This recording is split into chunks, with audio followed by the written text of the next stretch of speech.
everyone, it's me Bunda Yuki and welcome back to my YouTube channel.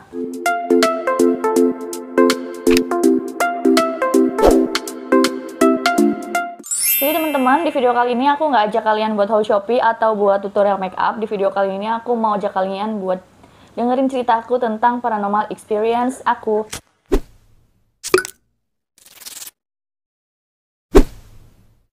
Dan berhubung aku udah lama banget nggak bikin paranormal experience lagi ya, udah lama banget semenjak aku bikin Shopee haul aku nggak pernah bikin lagi paranormal experience aku karena memang kadang-kadang tuh mau ngomong banyak itu mager banget guys. Itu aku ada mood buat cerita lagi, aku akan ceritain di sini. Dan buat kalian yang bilang ih alay lah, ini lebay lah, atau berlebihan atau ini dan itu, ya terserah kalian. Ini aku cuman menceritakan pengalaman pribadi aku based on true story aku. Kalau kalian suka, kalian bisa like. Kalau kalian nggak suka, ya udah kalian skip aja. Kali ini tuh aku mau menceritakan pengalaman aku ya. Pengalaman aku ketemu sama mereka sejak kapan, di mana, dan apa sih yang dirasain waktu pertama kali melihat mereka ya. Jadi ceritanya itu dimulai waktu aku usia antara 3 atau 4 tahunan. Di situ aku masih inget banget, aku udah bisa ngomong ya, aku udah bisa menyampaikan kepada orang tua aku. Tapi itu aku masih belum sekolah, jadi kayak masih umur 3 tahun atau 4 tahunan gitu. Ceritanya itu di rumah ini ya guys, tapi bangunan yang dulu. Jadi rumah ini itu dulu bangunannya nggak seperti sekarang ya. Terus juga lampunya nggak seterang seperti sekarang ini. Dulu itu mama aku, jadi dulu itu orang tua aku beli rumah ini posisinya udah bentuk rumah. Jadi ya udahlah kita langsung tinggalin aja kayak gitu, langsung tinggal di sini gitu. Nah, jadi tuh waktu itu aku posisi kita semua lagi tidur malam-malam dan mau minum nih. Aku aus tengah malam mau minum. Aku udah bisa keluar, bisa ambil minum sendiri di bukan dispenser ya. Kalau zaman sekarang kan di mana-mana udah banyak dispenser. Kalau zaman dulu tuh pakainya guci dari keramik. Kalian tahu nggak sih? Kalian pasti ya, kalian juga punya kali ya. Yang galonnya itu pakainya bukan dispenser tapi guci keramik, dan bahkan sampai detik ini aku masih pakai guci itu. Nih, seperti ini gambarnya ya. Ini bangun tengah malam, keluar dari kamar dan aku minum, lagi ngambil air. Cucur, kok ada yang lewat gitu. Pas aku lagi minum begini, ih, ada yang lewat gitu. Yang lewat itu adalah perempuan dengan tinggi setinggi langit-langit rumah gitu loh. Jadi tinggi banget lah mereka. Jadi dia itu tinggi banget dan cantik gitu. Dia itu cantik dan pakai seingat aku dia tuh pakai baju yang kerahnya tuh kerah Shanghai, kayak orang-orang yang Imlekan ya. Jadi aku nggak tahu itu setan apa, dan posisi saat itu pas aku ngelihat, aku tuh nggak tahu kalau itu setan, kalau itu makhluk halus gitu, aku nggak tahu loh. Aku pas mungkin kalau aku tahu itu setan, kalau itu namanya setan gitu, aku langsung ngibrit palingnya. Aku perhatiin dia lewat begitu dari depan ke belakang, berarti ini kamar aku di belakang, berarti dia mengarah ke sini gitu. Lewat begitu, aku minum begini sambil ngeliatin. Dia itu tinggi banget gitu loh, yang bikin aku heran kok ada orang di rumah ini kayak gitu. Akhirnya besok paginya aku bilang sama bapak, pertamanya, bapak, semalam aku kan minum air putih dengan polosnya nih. Semalam aku minum air putih keluar, terus ada orang. Bapak kan kaget, kirain maling gitu.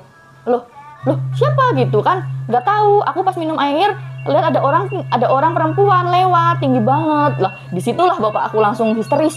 Langsung bapak aku bilang kayak apa orangnya kayak gitu. Aku bilang orangnya itu nggak ngeliat aku, tapi dia itu dilihatnya madep depan aja begini gitu aja.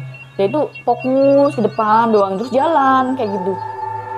Terus ngomong apa orangnya, kata bapak. Enggak ngomong apa-apa, cuma lewat doang. Kayak apa wujudnya. Akhirnya aku jelasin kan. Aku bilang kalau dia itu perempuan, terus cantik mukanya, kurus cantik, terus setinggi langit-langit rumah gitu. Bapak aku ternyata akhirnya bapak sama mama itu menceritakan hal itu dan bilang kalau itu bukan manusia, Lia, itu makhluk halus kayak gitu. Itu setan kayak gitu. Itu aku merasa setan.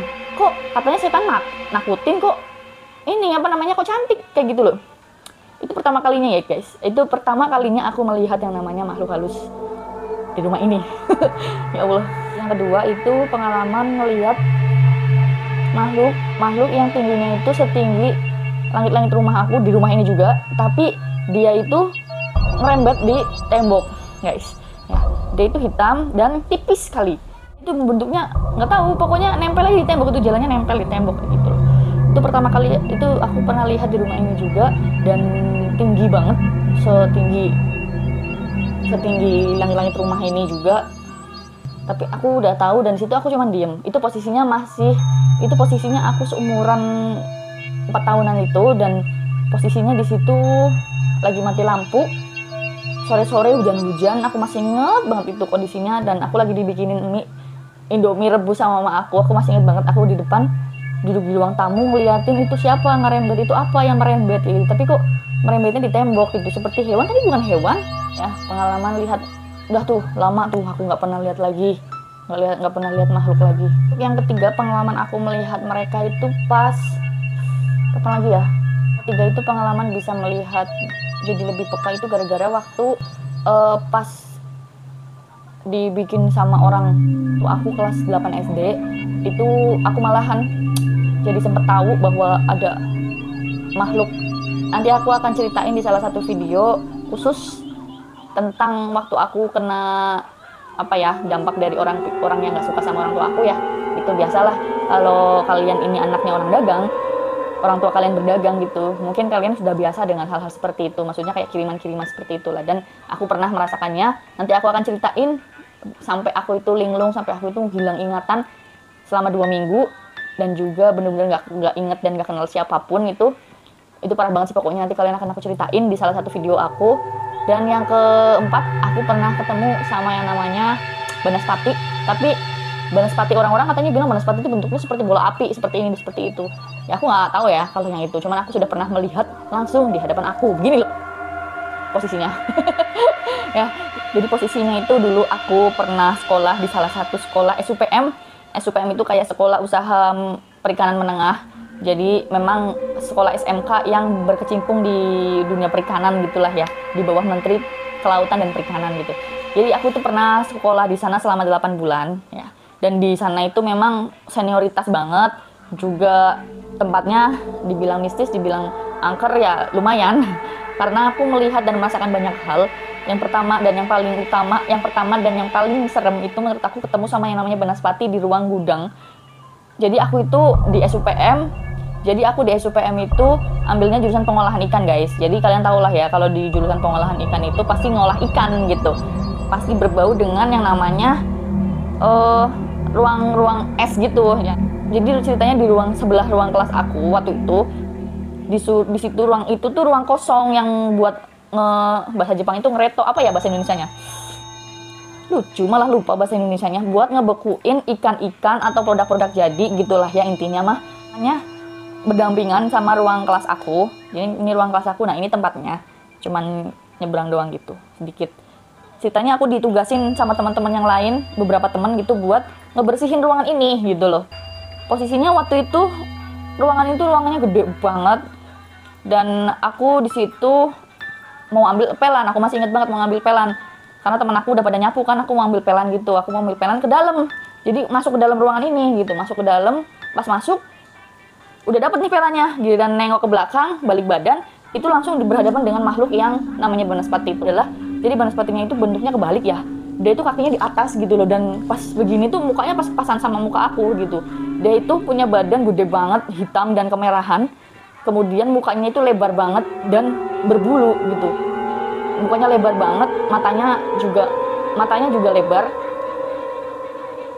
Seingat aku seperti itu ya, dan itu benar-benar serem banget. Aku setelah melihat makhluk itu, aku beneran langsung sakit, guys. Bahkan sampai aku keluar dari sekolah itu. Jadi aku sekolah di situ hanya 8 bulan dikarenakan sudah sangat-sangat tidak kuat gitulah, tidak kuat mentalku. Baik mental yang dihajar sama senior, juga mental dihajar sama setan gitu kan. Kurang ajar banget ini. Gak adil banget gitu ya. Di sekolah itu juga aku sering nemuin drap kaki. Jadi kaki kayak orang lagi paskibra, tau gak sih? Satu kompi gitu, suara kakinya grup gitu. Itu tuh posisinya aku tidur, aku di kamar, itu kan kamarnya gede, jadi kamarnya itu kamar asrama gitu kan.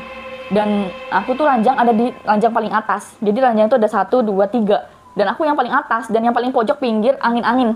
Posisi tempat tidur aku tuh ranjang yang susun 3 kan. Dan aku tuh ada yang paling atas, guys. Gobloknya banget aku tuh di bagian, bodohnya banget aku tuh milih bagian atas itu. Dan pinggirnya pinggir tembok yang langsung terhubung dengan angin-angin. Jadi bisa ngeliatan di luar gitu loh.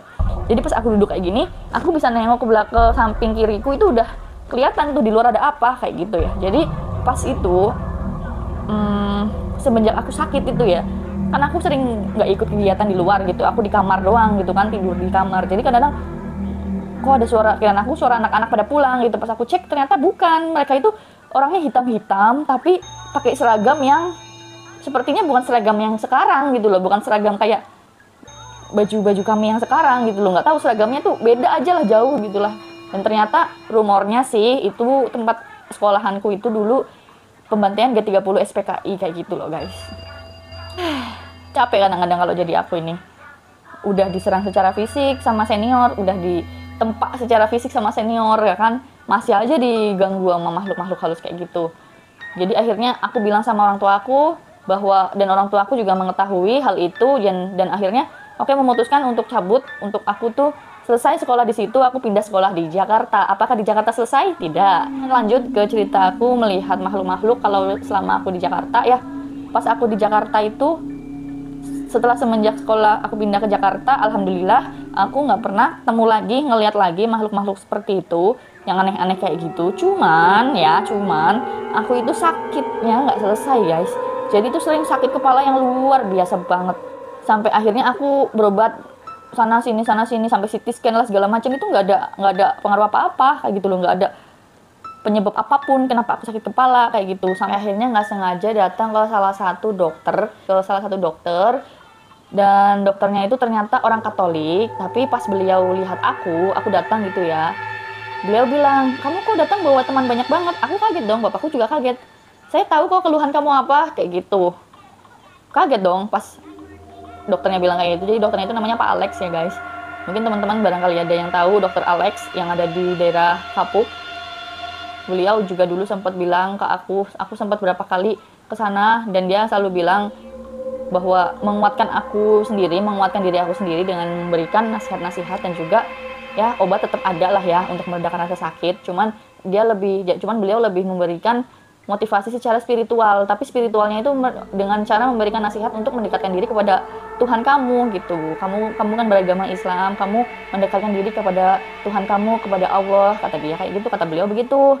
Terus, tapi saya tahu kok apa yang kamu derita selama ini, katanya, bahwa mereka itu memang tertarik sama kamu kayak gitu, dan juga kamu itu bisa sembuh, benar-benar sembuh. Saya yakin ketika kamu itu sudah menikah.